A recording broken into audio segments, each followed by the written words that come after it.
But I'm not even into bags anymore. What are you into? Jewelry, money, Let's traveling. travel nga, Doc. Last time you just put me and Crystal on a plane to Brazil.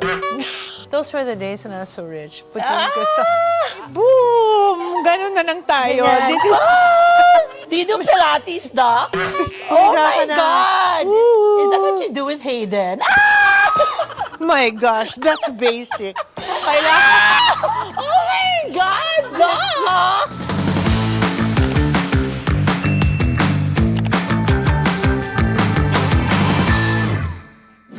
Hi everyone! Welcome to the Vicki Belo vlog! Yay! So my guest today, everybody's been requesting for. This is someone who, the last vlog we had, I'll give you a hint so you can guess, sino ba to? So the last time she was just going into the clinic and then I said, Ruffa, mag-vlog tayo. Ay, sinabi ko na pala, mali! Okay, anyway.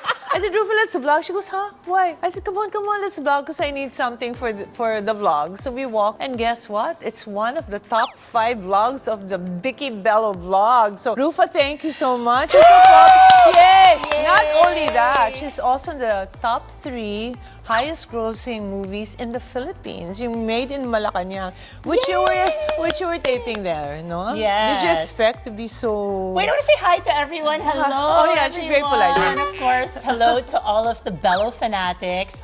Thank you for making me in the top 5. That's why I'm back again. Because Doc Vicky's gonna give me a bonus joke.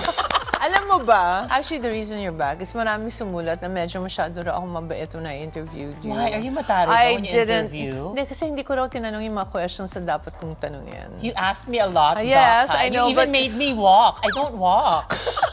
Alam mo itong babaeng to for the last, sabi niya, she'll lose weight. You don't walk? You don't exercise? I exercise, but on the treadmill. Ah, but to ayaw walk, mo. wala lang.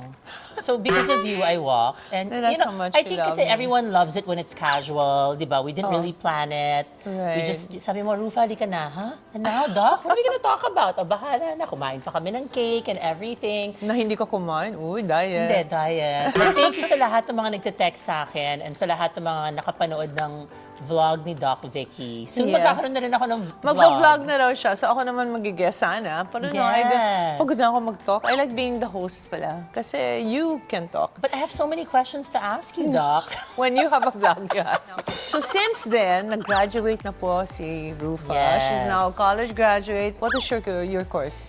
Communication Arts at the Philippine Women's University. Hello to all of the fellow students. And, I didn't waste time and I'm now enrolled. That's why sometimes I'm missing online or I'm quiet. It's because it's hard. What are you taking now? Masters in Communication Arts as well. Anong gagawin mo doon? Are you going to... So you really should have I think a issue. education is really important, Doc. Kasi I remember before when I would travel, di ba, they'll all be talking about their degrees, their MBAs, especially in Europe. Kailangan talaga may MBA.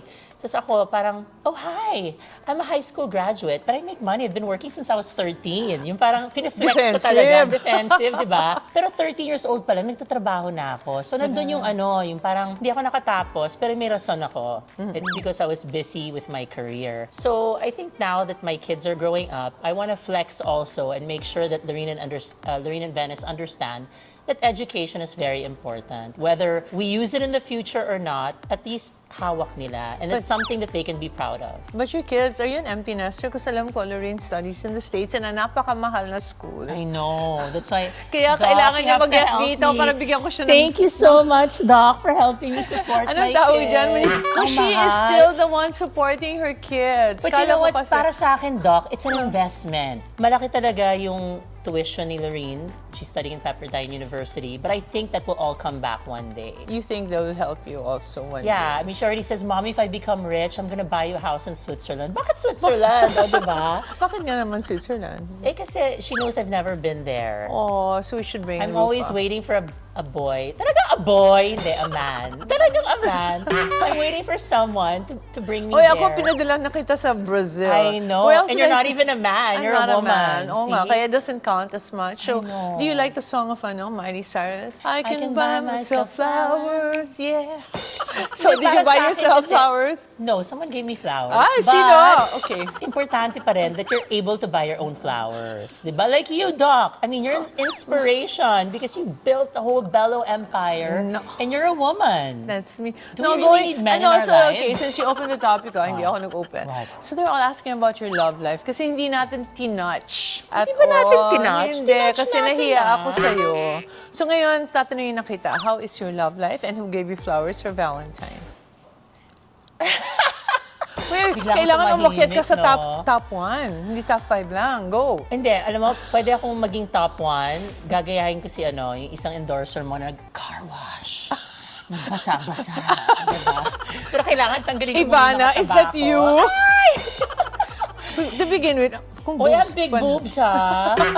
O, diba? No, ayan, change topic, hindi tayo magpapa-change. Again! Hindi, okay. Hindi. Ang love life kasi, Doc, para sa akin, it's nice when it's private. Kasi I don't think everyone needs to know my business. Kasi when it's out there, it's a fuel for people to talk about you, to bash you. And I think at my age now, yung pag-flex mo, yung slight lang. Yung mga twice a year, Okay, mag-flex ka na. Kasi 3 times a year, gano'n. Hindi yung talagang all out there. Parang nakaka-cringe, di ba? Pag, hey baby, I love you so much. You're my heaven and earth. Di ba? Para So, sa mga anong bagets lang yun. nag-post ka ba? No, never. Ano? Ano lang. Pero hindi pa rin. So, Pakit anong lang. pangalan ng iyong dinadate? Ay, hindi ko pwedeng sabihin. Oh, first letter na lang. Sino ba? Oh, let's ask the bagets. Doc, grabe. Well, I think it's the same letter as Kailangan my ko husband's lumisan. name. Oo. Hayden? Hayden, letter H ba? Well, Hindi siya nag-no, so yun na yun. Doc.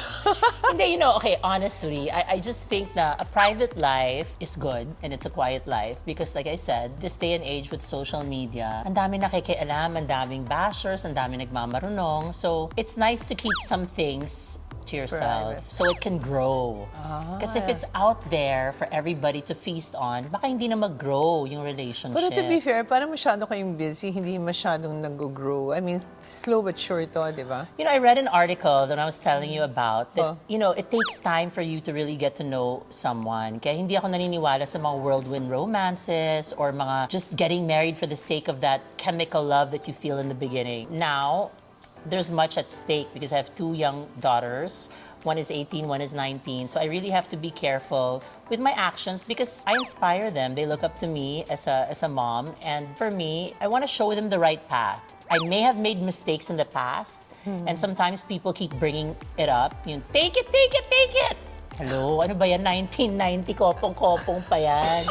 Everybody grows, everybody learns from their mistakes. I was young. So, yun kasi usually yung tinitira sa akin eh. Kasi wala na silang maitira sa akin. Yun That's lang true. yun. And that was 1994. And because I cried, I was emotional, I was 18. So, I think it's important that you learn from mistakes in the past, grow, mature. Kaysa naman yung tumatanda tayo ng paurong. So, I'm very careful who I introduce to my kids because I want to make sure that, they're also very picky. I always tell them to be with someone who can grow, inspire them, and a God-fearing individual. Importante yun. May boyfriend na ba? Si Lorraine? Or Wala pa. Dennis, wala. I think the kids nowadays, they're very picky. Ano rin, yung mga galentines, they love being with their friends. Okay. The Gen Z now, parang they're just so into social media. Kasi tayo, at least in my time, you're younger than me. Pag 21 ka na, hindi ka pa nag-aasawa. Ako nag-asawa ako 22 kasi old maid na daw ako. 22. Diba? My And- time naman, 29. Late na ako noon. Pero ngayon, 35 is the right time to get married. Nowadays, diba? And Yes. I'm having a more difficult time having children kasi they wait too long. No, actually, They're I all think career-oriented. I think it's the hormones in the food. Parang think everybody it's has the food? PCOS. Even if they get married early, they get PCOS. What's PCOS? So PCOS, everyone, polycystic ovarian syndrome. You have cysts in your ovary. You're hypothyroid. You can have some diabetes. That's why they keep giving you metformin. And then if you're the type to have hair, parang your hormones are off. And that's why you're having a hard time giving birth. But going back to you, did you want to have more kids? I mean, if you were married there was a time that I wanted to freeze my eggs. Eh, di ba nung araw, Doc, isang halik lang buntis na. Oh, ganun mo nangyari sa'yo? Yeah, parang isang, I'm pregnant na. Di ba, Venice, biglang bumagyo lang sa Turkey at nag-snow, biglang, I'm pregnant again. Di ba? So I didn't have a hard time, but there was a time that I wanted to freeze my eggs, pero sabi ng gyno ko, Ruffa, are you sure? Kasi I was already mga 40 at that time. Sabi niya, you have 2 beautiful girls, you really need to have another baby. So she kind of Dissuaded you. yeah, dissuaded me to don't have another child. And so now, for all of those men out there, or for that man out there, Wala ka I don't ng want to egg. have any more kids. Oh. Hindi, I still have a lot of eggs floating around. My doc said, hello, they're still fresh. It's just that. makinig kayo, fresh. Makinig kayo, fresh ang eggs ko. Yeah, but I think I just want to enjoy my life because I'm a single mom. I took care of Lorene and Venice. Where's And Venice now? She's still... Venice is here, so I don't think I'll feel an empty, like it'll be an empty nest. Kasi para sa akin, I'd rather look at it in a positive way na, oh my gosh, parang okay, I finally sent my kids to school You abroad. think she'll study abroad also? Yeah, they'll study abroad. No, So I'm gonna be talking about- all alone in the house, dog. Nako. Can I move in here? Baka you'll be more naughty kasi nag-iisa ka lang. Hindi. Parang anghel na nga ako ngayon eh. No, so do your The kids... pandemic changed us. The last boyfriend you had. Which one? Ano ba? Which one? Yung matagal yun, di I've been ba? with di ba? I haven't been single in a while. You were, well, the guy I know that I won't mention na lang kasi your mom will kill me if I say his name. Ayun, yeah. Yeah, did your kids like him? My kids liked him. They treated him as a friend. Hindi yung parang daddy figure. Okay. And I think, for kids, mas okay na yung tito yung turing nila. Instead of being like a daddy. Did they give you advice? Like, Mom, we don't like him, not for you. I don't introduce anyone that I know is not worth it. So, kasi I think the better thing to do would be to introduce them before you even What start did you dating. do, Doc? Ay, nako. Ano bang ginawa ko? Marami akong ginawang mali. I know. Sobra. No, because, I think because of what happened to me in my marriage, and I was 31 when I split up with my ex-husband, Atom. And Atom knows this, so he was fooling around like crazy. Ewan ko. Tito so Atom? Yeah, Tito Atom naman, why did you do that? But we're good friends now, but at that time it was so hurtful. Is that the reason why you left him? Yeah, I couldn't, and before I couldn't take it. I really can't. I always say I'd rather be the girl that they're thinking of when they're with somebody else than the girl that's beside Hindi them. ko kaya, Doc. When they're thinking of somebody else. But I want to be that girl that thought God. Even if I want to go back to someone, except with Hayden, I guess I kept going back. But going back to that, I dated a lot. And then the kids really liked one of the guys that I was dating. Ooh.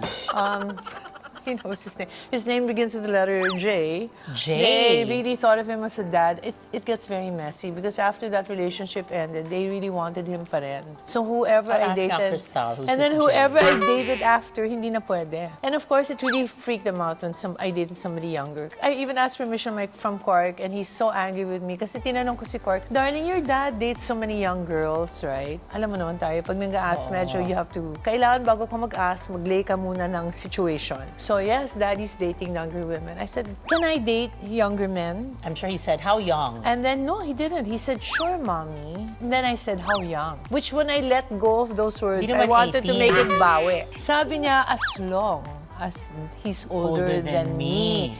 Hayden 6 months older than ako. Oh my So, panalo. Paso! Pero later, sinabi niya, Mommy, you tricked me. I didn't trick you. I asked you. But he said, I never thought it would be somebody just 6 months older than me. Yun. So, but anyway, now they're okay and they're friends. Yeah. Diba? I think age doesn't matter, Doc. I mean, as long as, you're mature, number one. Marami namang matatanda na Gusto parang- mong matanda? May Hindi, ano ka ba? I'm also- Kasi nag-aalaga yung mga yun. Isa Hindi spoil rin eh. ka. I mean, I think age is just a number, honestly. Mm. Kasi there are some people daw, I mean, I don't date a lot of young, old guys. I mean, even Ilma, surprisingly, lahat nagulat na he's 3 years younger than me. Oh, wait. So what's the youngest you've dated?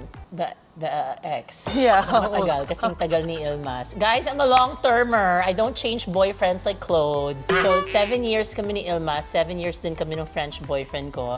So, he was 15 years younger than me. Ah. But he was very mature. He was, able to cope naman with how I am.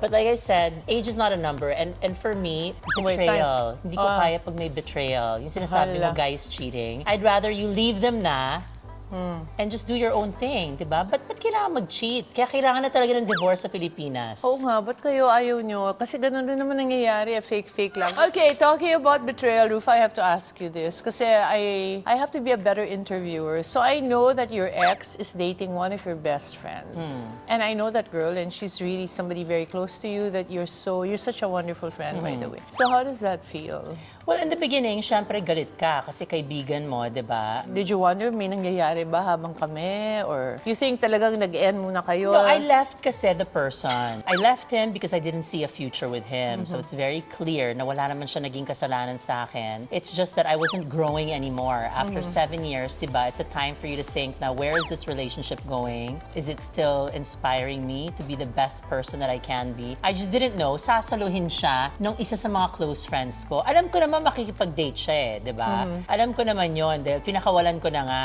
Pero para i-date ng friend ko na malapit talaga sa akin, it's more of the betrayal of friendship. But now, looking back in hindsight, you know, I know that there's something better waiting for me. Oh, for and someone sure. better waiting for me. And that's the reason why that we didn't get along to begin with, is because may naghihintay na para sa akin, na bigay ni Lord. Pinipray mo ba palagi? Dapat it's time pray, na. Kasi yeah. I feel, how long have you been single? I mean, not married. Since Ilma's, how many years has it been? I forgot. When was my annulment? 2012? 2011. So it's been a while. And then you took care of the kids, made sure they had a great Yes. education, and you were hands-on super. Your kids are so well brought up, so I think, grounded. Doc, it's time for me to be with someone that God chooses for me.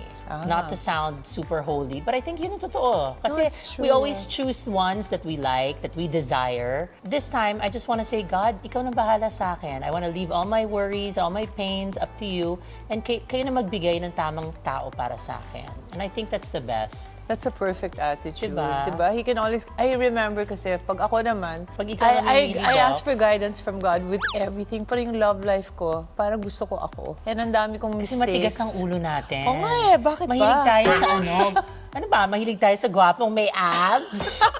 Hindi na importante yung abs, no? Hello, hindi naman makakain ng abs. So dati, Ano ba yun? nag-change ba yung ano mo? Hindi mo kinakain ng abs?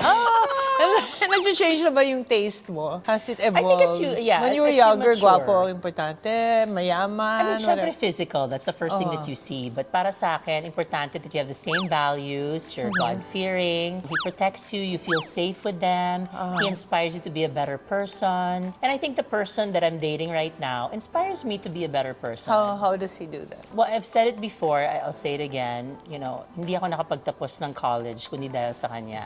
Why? So, well, Kaya sabi mo ko, yan, yeah, pag napapagod ka na. Kaya mo yan. Sabi ko, yeah, okay, I'll just take up a course, a short course. Uso nun ng pandemic, di ba, may master class, 3 months, 2 months. So I even took up the science of well-being in Yale University. 2 weeks lang di yun. ba? Yale, Di ba? Yeah, And then sabi niya, hindi, tapusin mo yung college mo. Kaya mo yon. Now, di ba, I'm studying again kasi mahilig mag-aral tong taong to. And now I'm studying again, I'm taking up my master's. So, he's leading me towards the right path. Only God knows kung magkakatuluyan kami in the future or not. But what's nice is he's directing me to that path na kahit na alam kong kaya ko ba to? Kakayanin ko ba to? Para sa akin ba to? Di ba? Hindi, kaya mo yan. So, he makes me a better person. And I think you're that's saying, what I need Ruffa, now. Gutierrez can be insecure? Insecure when it comes to my studies, di ba? Kasi kaya ko ba? I mean, Ba't ka ba nag-work ng 13 years old? Gusto mo na mag-work? Gusto ko. Gusto I'm ko sure naman your mag-showbiz. parents could support you, so that wasn't the thing. I'm not a breadwinner, but you know, I think at that time, Mother Lily said, "Oh, ang cute-cute mo, mag-artista ka na." So I'm like, "Okay, let's do movies." Diba? Kuya Germ's just like, "Oh, mag-dance entertainment ka na." I think the opportunities came at the right time, and you just have to grab at those opportunities. But it 'cause they may doesn't only stop come coming. once. So you have a new movie now, nako. Yes, it's very controversial. Martyr or murderer? Are you a martyr or a murderer? Or do you like martyrs or murderers? Martyrs, I guess, right? You're a martyr for love. I'm trying not to be. You know, it became so bad. My ex-husband, Martyr ka, last Doc. Sunday, sinabihan ako, nako, dapat talaga, huwag kayong makinig sa advice na to, although tama siya. Labo, ano? Sabi niya, alam mo, Vicky, you deserve what you tolerate. Ay, I love Ang bigat that. nun, di ba? You deserve what you You tolerate. deserve what you and tolerate. I said, oh my gosh, so we have no right to complain. Because if somebody treats us not well and then we tolerate it, Ikaw may kasalanan. then you deserve it because you're not putting your foot down. But it's very dangerous to do that because, you know, sometimes I feel as a woman or whatever that you kind of have to pretend, kind of have to give in, like things are okay. You know what I mean? No, I just got shocked at myself. Because of what Atom said to me, I suddenly made wala over something that Yeah. I always take naman. So parang it's very shocking. So the learning for today is you deserve what you tolerate. So, you know, you have to say a little something along the way because people are not mind readers. Yes. They don't really know what's in your head. And then pala, if you just keep it and keep it and keep it till you can't take it anymore. And then bigla kang sasabog. Then bigla kang sasabog. Kawa naman yung kabilang tao, I mean the other party, kasi parang, saan nanggaling to? Wala silang ka-idea-idea. gosh. So, Ako naman ang nagaganon ka ba? baliktad. No. Hindi ka Ako- martyr. Okay. No, hindi ako martyr. Ako when I have the Italian temper. Oh, sige. So when I learn about something, sinasabi ko kaagad. I think communication is key. So parang kung may narinig ako, totoo ba to? Ito bang ginawa mo? Tama ba to? Listen, kung ayaw mo na sa akin, sabihin mo lang so we can peacefully move on with our lives, di ba? Kasi I hate betrayal and I hate being lied to, especially pag ginagawa kang tanga or gago. Naku, hate ko rin yan. Lied Hate ko yan. Di ba? Masyado Alam tayong mo- matalino. Di Alam ba? natin Ay, parang alam na ng buong mundo. Alam namin. Oh. It's never happened to me, ha? But I've seen my friends go through these painful situations na alam na ng buong mundo na may iba siyang babae. Ito namang friend ko, nagbubulag-bulagan pa. Hala. I don't like that. Are you the type to tell your friend? If it's gonna ruin a family, I have to be very careful. Like what Mariel Padilla said, give me proof if ever. Diba? Parang, don't just make chismis ng chismis. Kasi pamilya na yan eh. Kailangan, kung may sasabihin ka, ito may proof, may evidence, I think God will make that person find out in due time. But talking about your friend, did you ever call her and say... Which friend? This girl! The friend who's not Oh your my friend. God. Yeah, like I said, I have the Italian temper. So So, you there's call- this Annabelle Rama inside of me, diba? Who speaks very good English, by the Yeah, way. ako yung Ingleserang, minsan lumalabas din yung pagka-Annabelle Rama ko pag galit ako. Kasi I feel like I'm a chocolate vanilla swirl. I have like a little bit of my dad, a little bit of my mom. Pero pag galit ako, Mom. tumatawag din ako. Hindi ako papaapi. You know, Psh! Ay, ganon. So, ganon din ako. But after a while, nawawala na yung anger. Kasi you can't keep holding that anger. I'm watching this Netflix series now called The Glory. Oh, what's it Diba she about? was bullied as in grade school or high school, middle school. And dala-dala niya yung pain and revenge throughout all her life. Ang sakit nun. So, kailangan i-express mo na, ilabas mo na yung galit, na walang hiya ka, ibalik mo to. Ganyan. Okay. Pagkatapos, okay, move on ka na. Maganda ka Magalit pa for rin. 3 days, Don't diba? get mad, get beautiful. Feeling ko get mad for 3 days or a week. And then, you have to get over it because you have to express it, Kasi Doc. it's If you for don't you, express it, it's not for the other person. Pag galit ka, sabi nga ni Hayden, lagi niyang sinasabi, anger or wanting to revenge or resentment is like giving yourself poison because it's all negative feelings, you're swallowing it and then expecting that other person you're mad at to die. Kasi the other person usually wala naman siyang pakialam kung galit ka or hindi. They don't care about you. Pero ikaw, diba? So, let it go kasi nakakapangit yan. nakakapangit, nagkaka-wrinkles. And on that note, I've moved on and thank you so much because I'm doing so well with my life. Yeah, see, I told you, get beautiful. Diba? Anyway, on that Thanks, note, we'll Doc end this Vicky. na rin kasi I asked all the questions she told me to ask her. And she diba? was able Sinagot to... ko ba? Diba, ang talino niya, medj, konti lang, mga 10%. Pero, Eh, kasi we need to do another vlog. Oo Gusto ko nga. nagkukuskus naman ako ng car. aba, okay. O, sige, kasi papayat raw si Ruffa ng... How many pounds you're gonna lose? 30 pounds? 20 naman. 20 30 pounds. I'll look like a And kanansay then, na. ibabalik natin yung billboard mo na sobrang nakakabangga-bangga sa Nakaganon EDSA. ako. Nakaganyan. Joke. Oh my gulay! Maano tayo ng ASC. Oh, remember to subscribe. Ano ba yan? Subscribe, comment, and I don't know what. You tell them, I don't know. What's my post? I don't For know. the next billboard. Bye.